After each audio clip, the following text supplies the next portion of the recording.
做蚝油生菜，切记不要直接下锅焯水，那样做出来口感不够爽脆，颜色还发黑。今天给大家分享一下正确做法。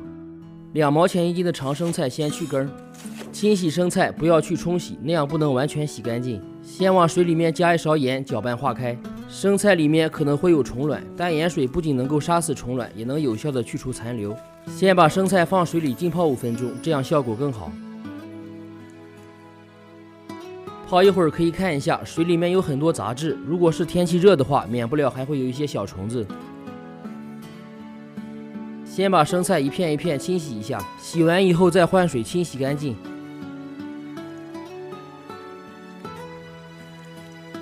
配料准备几粒大蒜拍散，然后剁成蒜末，不要放葱和姜，那样做出来味道怪怪的，剁好放碗里备用。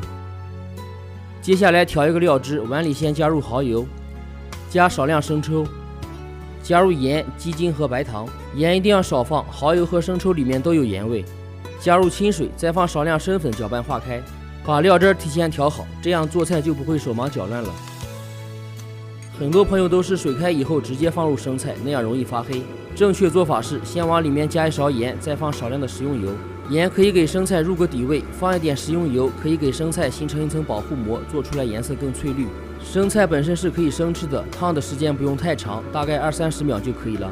时间长了吃起来没有口感。不需要再次开锅，把生菜倒出控水，用勺子把水分挤干一些，要不生菜装盘以后会大量出水，料汁浇到上面就会把味道稀释掉。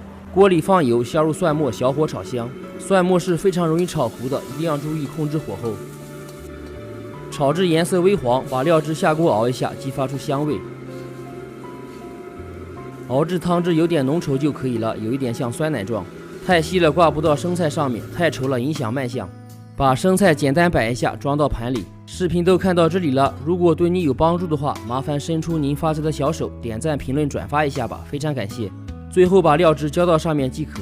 这样做的蚝油生菜颜色翠绿，口感爽脆。喜欢的朋友别忘了收藏起来试一下，点头像进主页，还有更多美食视频。我们下期见。